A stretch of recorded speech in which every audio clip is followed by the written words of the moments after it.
Setelah berlatih kungfu terus setiap hari, maka diperlukan rekreasi untuk ganti suasana. Ketika mendapatkan izin untuk istirahat, Jinmi, Laucu, Laici pergi bersama-sama Kinta ke kampung halaman Kinta. Menyerang musuh dengan mata bersinar di kegelapan. Sebentar lagi juga sampai, jangan mengeluh. Ngomong-ngomong, apa pekerjaan keluarga Kinta? Keluargaku, ibuku, kakakku, semuanya penyelam. Penyelam?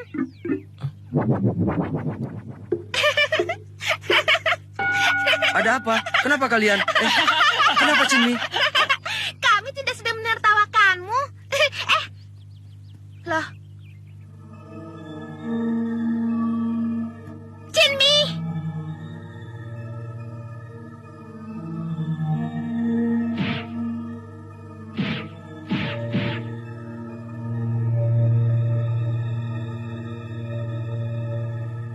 Ada apa dengan Jinmi? Pasti Jinmi sedang memikirkan kejadian itu.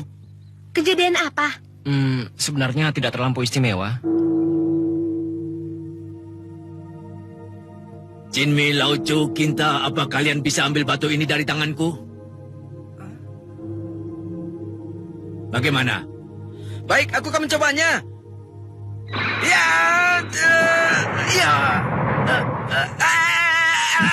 Aduh.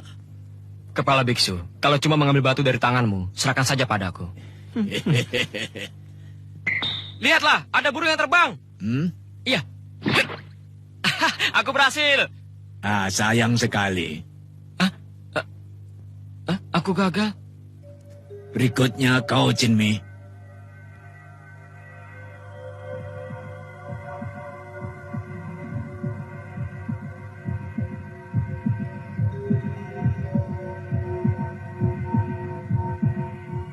Gerakan harus cepat.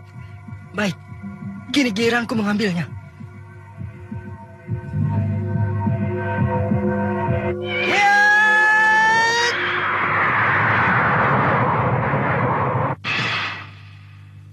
Aku gagal. Ternyata gerakan kalian untuk mengambil batu ini masih sangat lambat. Kalau kalian berpikir dulu sebelum melakukan gerakan, semuanya akan menjadi terlambat.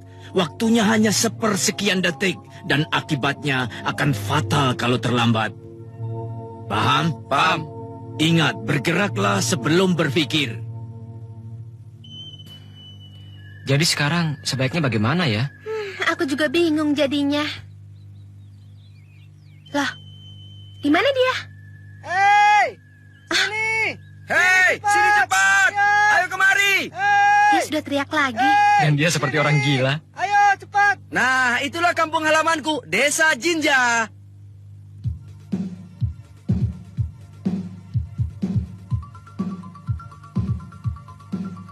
Laut! Cihuy!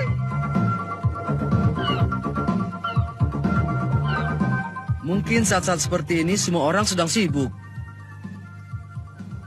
Jadi pemandangannya cuma laut. Di sini laut, di sana laut. Semuanya laut. Kan sudah aku bilang. Lalu ibumu ada di mana, Kinta?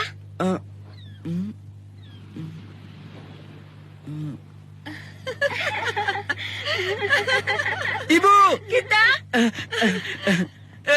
Ibu! Anakku. Ibu baik-baik saja? Berbeda sekali.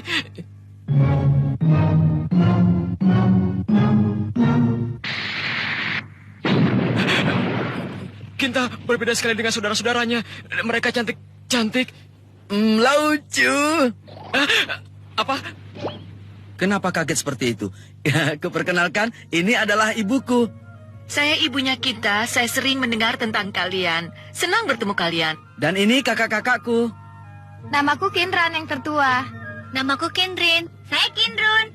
Senang berkenalan dengan kalian. Sedangkan aku yang berambut panjang seperti perempuan ini dan berwajah tampan, orang-orang memanggilku Laucu. Aku Jinmi. Namaku Laici. Nama dia Goku. Daripada bicara sambil berdiri, ayo kita ke rumah saja. Kalian akan menikmati masakan laut yang lezat. Asing!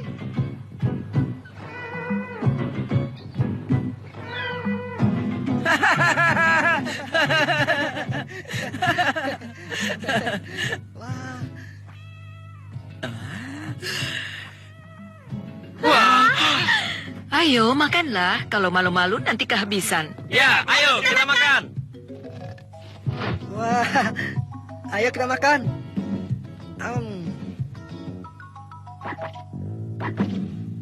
Wah, nikmat ya.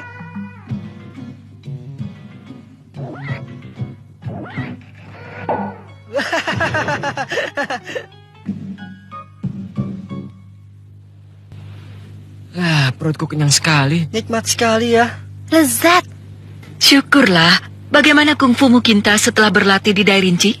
Tentu saja, aku sudah menjadi orang yang paling hebat di sana. Ibu tidak percaya dengan hal ini, ha? Ibu tidak percaya ya? Tapi, bagaimana? Aku sudah tidak seperti yang dulu. Tapi aku lihat, kau tidak ada perubahan, Kinta. Apa iya aku tidak berubah? Kinta ini ketika kecil adalah anak yang manja. Dan dia sering sekali menangis. Hentikan ucapanmu. Kerjanya tidur, makan, tidur, makan. Pantas saja kalau dia cengeng. Ada juga cerita ketika aku bersama-sama Kinta menyelam. Asik loh. Benarkah begitu? Maaf, Ibu. Cerita-cerita lama itu jangan dibicarakan lagi di sini. Oh ya, waktu kecil tangisannya terdengar keras sampai ke seluruh desa. Bukankah begitu, Kinta? Ih, memalukan.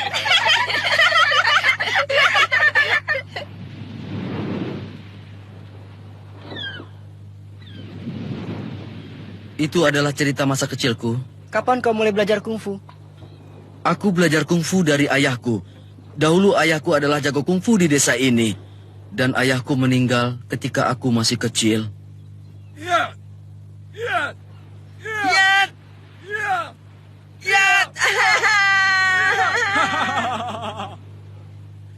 Saat menyenangkan itu sudah berlalu. Kinta. Lihat dua kayu itu. Iya. Itu adalah ayahku yang membuatnya. Lalu bagaimana cara menggunakannya?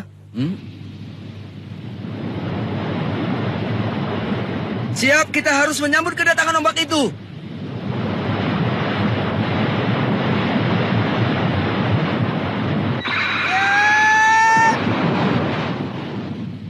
Jinmi! Rupanya ini tidak mudah ya, Kinta.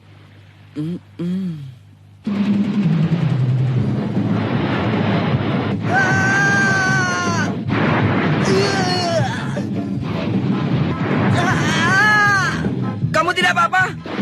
Sedikit lagi. Sedikit demi sedikit aku mulai bisa. Bagus.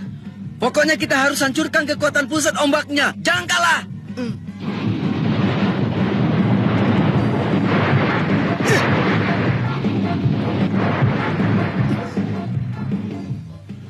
Aku mulai mengerti keseimbangan dan konsentrasi.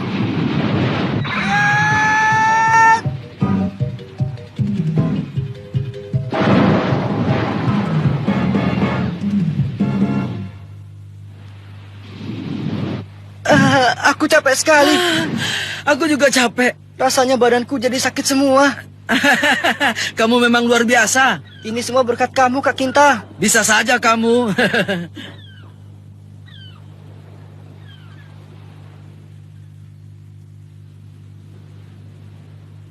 Pergi kemana saja mereka berdua.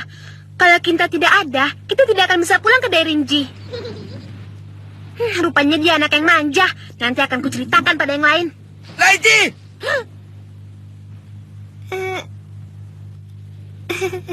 Kinta. Apa yang mau kau ceritakan? Coba saja kalau berani. Kau akan merasakan akibatnya nanti. Maaf, hanya bercanda kok. Kamu pikir serius ya? Tidak.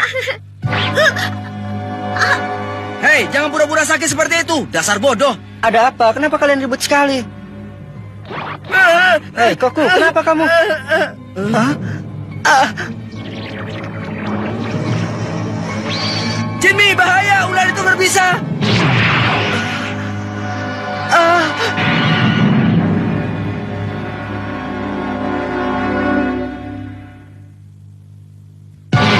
Jinmi!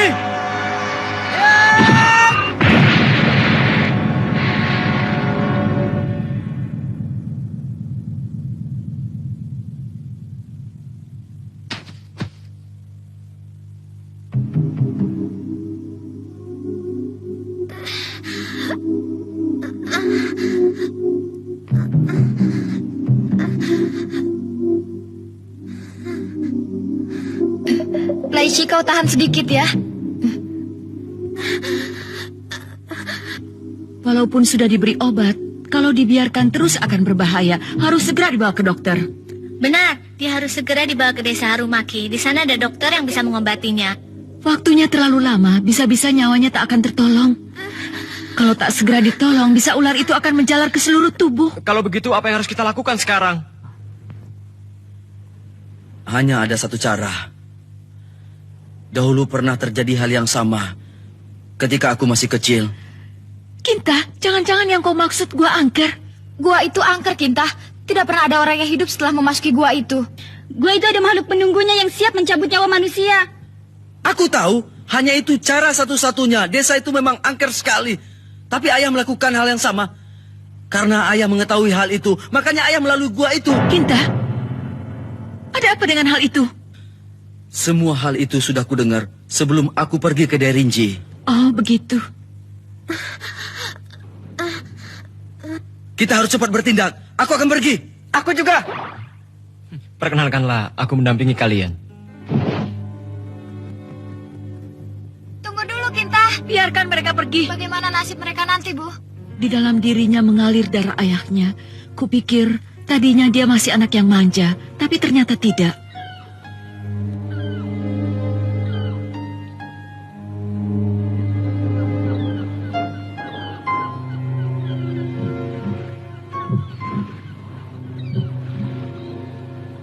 Kita harus cepat sebelum semuanya terlambat.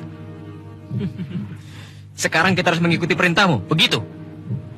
Kau boleh tidak percaya dengan ceritaku, tapi itu benar. Ayahku dulu memang meninggal di gua angker itu. Waktu itu aku masih kecil. Seekor ular berbisa menggigitku. Ayah lalu memasuki gua angker itu untuk menuju desa Harumaki. Tapi dia tidak pernah sampai ke desa itu. Entah apa yang terjadi, aku tidak tahu. Aku ingin tahu siapa yang membunuh ayahku sebenarnya.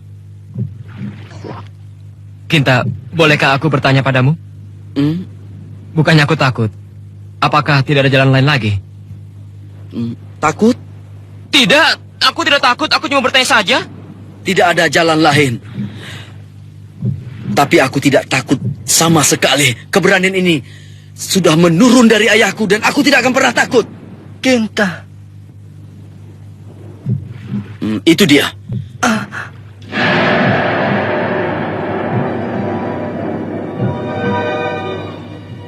Itukah gua angkernya?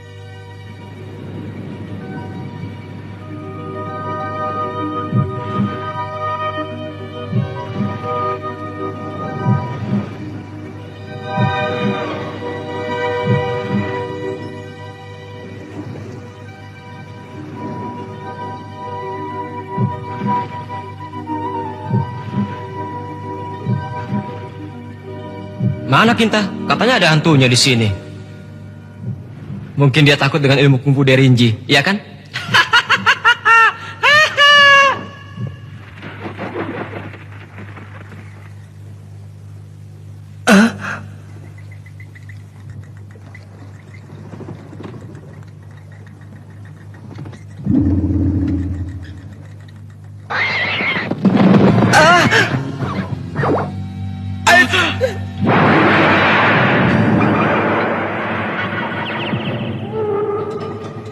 Ini pasti kelelawar penghisap darah. Itu kelelawar penghisap darah. Kelelawar penghisap darah. Ayo cepat kita pergi dari sini.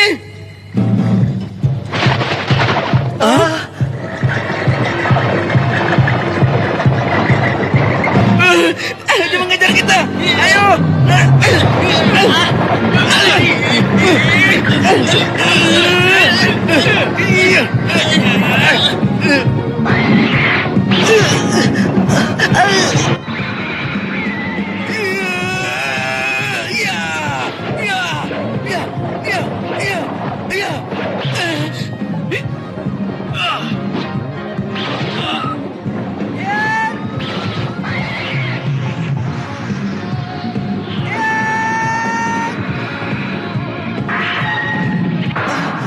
Dengan mudah dia mengelakkan pukulanku.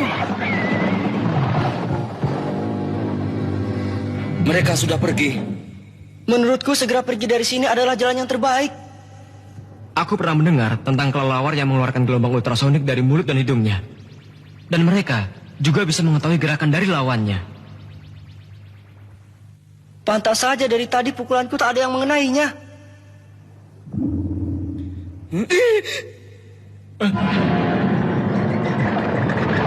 Jumlahnya lebih banyak lagi.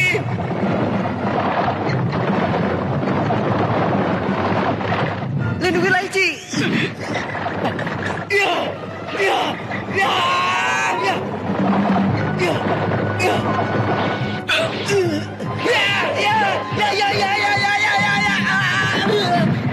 Kinta.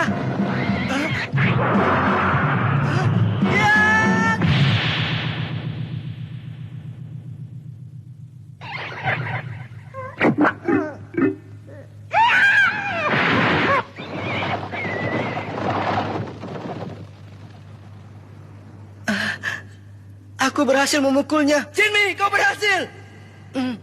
Jinmi, kau bisa melakukannya. Rahasianya adalah seperti ini.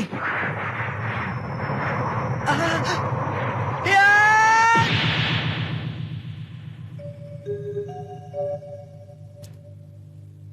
Kalau kamu melakukan pukulan setelah berpikir, berarti kau akan terlambat.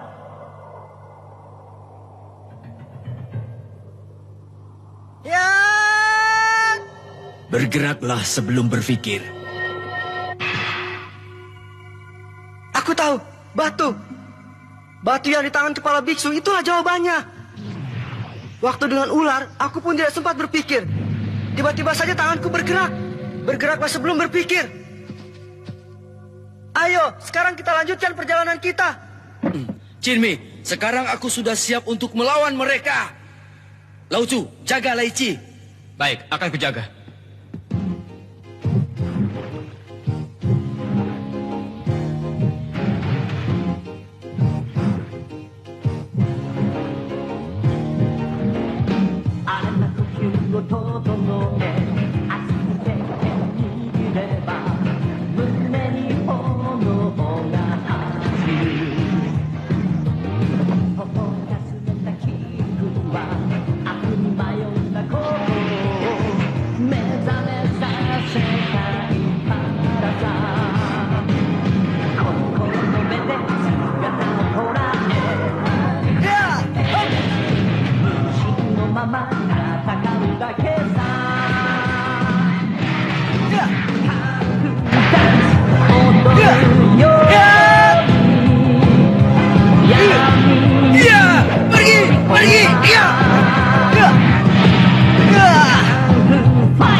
Hore, kita berhasil!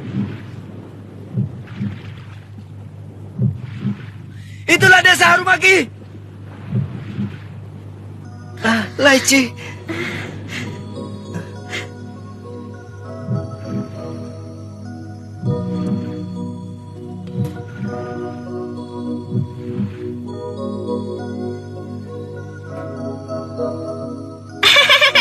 Terima kasih.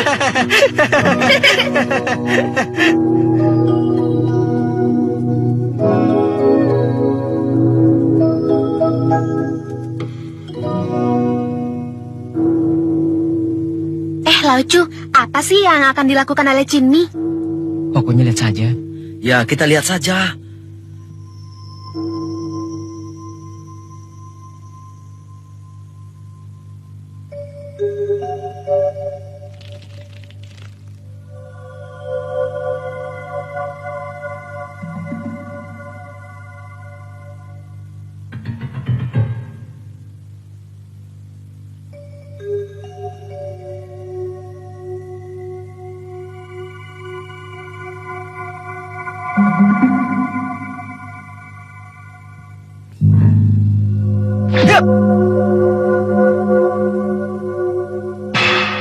Berhasil! Jinmi berhasil! Hidup Jinmi! Hidup Jinmi! Hidup Jinmi! Bergeraklah sebelum berpikir. Kamu sudah mengerti, Jinmi? Iya. Kampung halaman Kinta Desa Cinca telah memberikan pengalaman baru buat Jinmi. Akhirnya Jinmi dapat mengambil batu dari tangan kepala biksu. Akan sampai di manakah kehebatan kungfu Jinmi?